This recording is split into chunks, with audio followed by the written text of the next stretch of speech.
If you haven't seen it yet, check out my video before the episode 1. It's called something like Team AFib. On that ride, it was huge, both in mileage and intensity, so much so that I had to take a couple days off after that. And then on the 3rd day, I did an easy Zwift ride, and then finally I was ready on the 4th day to start episode 1, which was a Zwift race. Now after that Zwift race, I was feeling good, but it wasn't until I started episode 2's ride that I realized that I had to dial that back quite a bit. My legs were still feeling it. And then by the end of that ride, and that was a 97-mile ride, my legs were hurting. So because of that, that necessitates the subjects we're going to be talking about today. Recovery, my protein intake, and for those of you that like to geek out, the actual mechanism for building muscle. And then how I use the protein to work with that. Today's going to be a solo ride. I'm dialing that back, keeping the mileage up because I have 299 miles to go to reach 9,000. Before I said, you know, that's just going to be a minor goal. But because of everything, now it's turned into one of my main goals. Since including today, I only have 4 days to do that. It seems like I can do 300 miles in 4 days, but because of how my legs are feeling, and remember, I'm an old guy, we don't know if that's going to be able to happen. Welcome to episode 4. I'm at mile 24, just about. So let's start with recovery. Now this is kind of a chicken and the egg thing, so I'm going to start with the chicken, and I'm going to also assume that at least for a couple days that you're riding every day. What determines the quality of your ride actually begins at the end of the ride you did yesterday. Okay, so that means recovery. So that means doing all the right things as soon as you get off the bike. Now what I do is I put in 200 grams plus of sugar and about 30 grams of protein. It's actually setting your body up for recovery. And I'll be talking about that later on when I go into the muscle building portion. Now for today's ride, what's going to determine how my recovery goes is how much I ate during my ride. I'm eating a lot more in these rides than I used to, and I see the benefit. Now since I'm riding every day, I'm not only relying on that recovery drink, but I'm doing a lot of self-massage. Sometimes I go for a walk afterwards with the Fetching Mrs. Cycling Greek. Introduce a little balance. Keep the blood going in the legs, so to speak. All that helps. And a lot of that came through experimentation. Up onto the main road. Now it's not a one and done thing. That recovery drink, that just starts the process. I eat a huge amount, well for me, a huge amount of protein throughout the day. I try to hit 1 gram per pound. So if I'm at 170 pounds, that means 170 grams. And I'm more than 170 pounds, damn it. At a minimum, what I do in the morning is I take 30 grams of protein to start off that muscle building process. During the night, I've been fasting just by sleeping. Not only do I have to get the muscle building process going, but I also have to take enough carbs because my liver glycogen has been depleted. And I certainly don't want to do a century on depleted liver glycogen. Is that a rabbit? I think that's a rabbit. Am I going to be stupid? Maybe not. They got some company.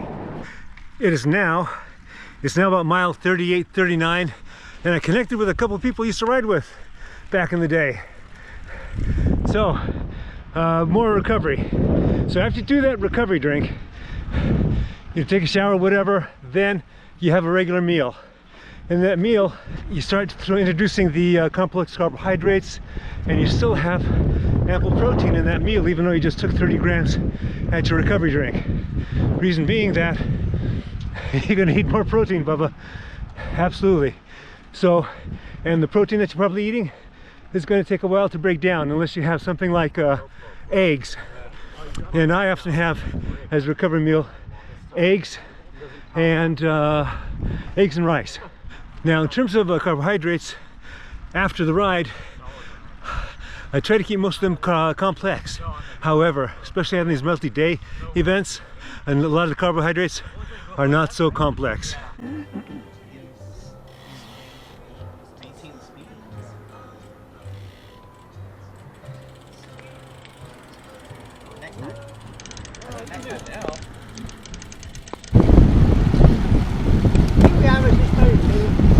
Hopefully. Yeah. I thought you were gonna pull like after I took my turn.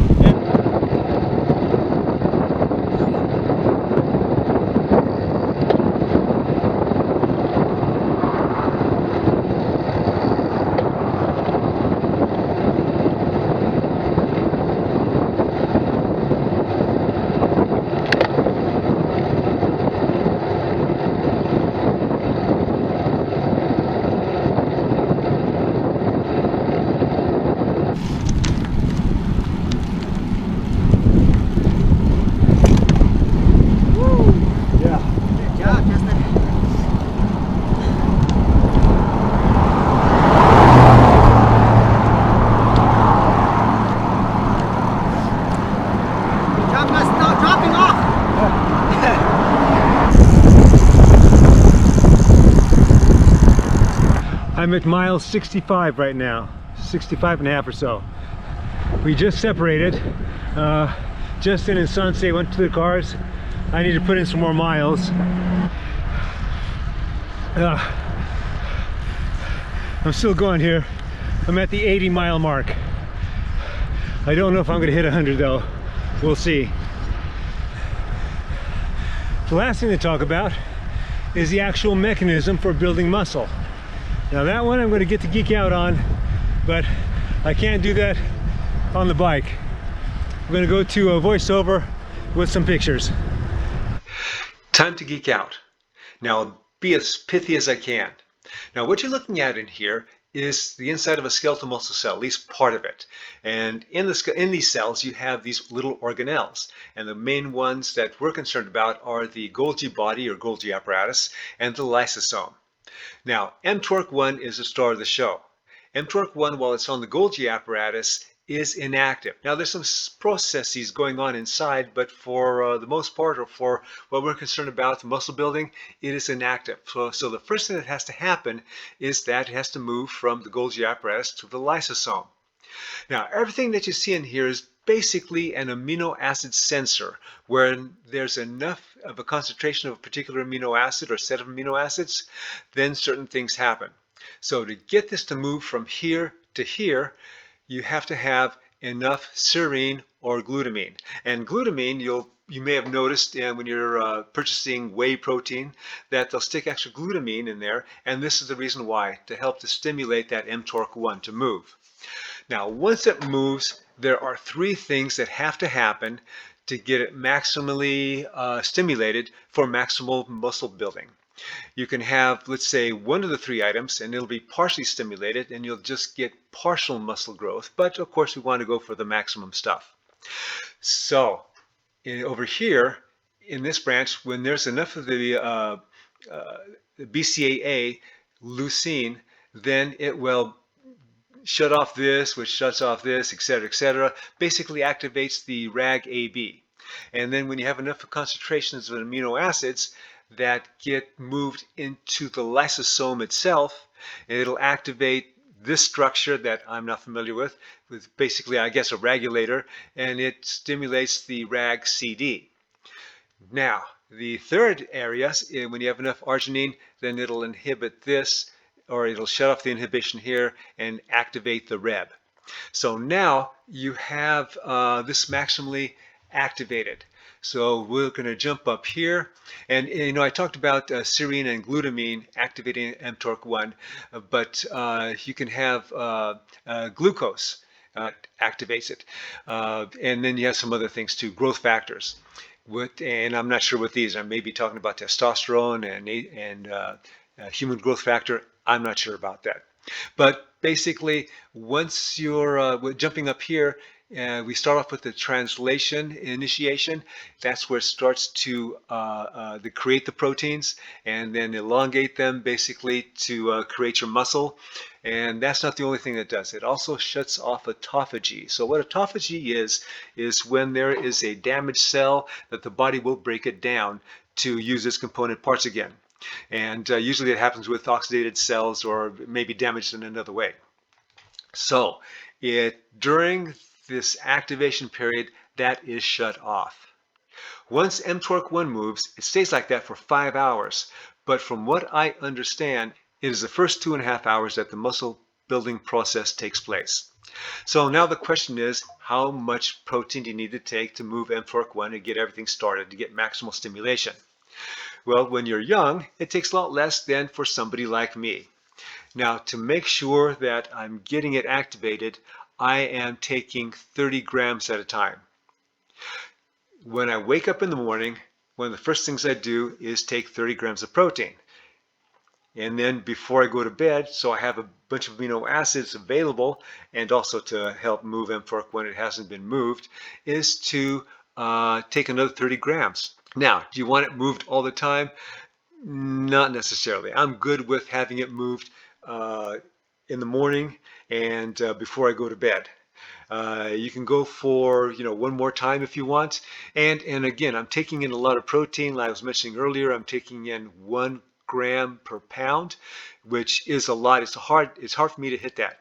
And I'm hitting it now during this 10-day period, but usually if I get to 0.8 gram per pound, I'm doing well. Now, you don't want it activated all the time because you need autophagy to happen.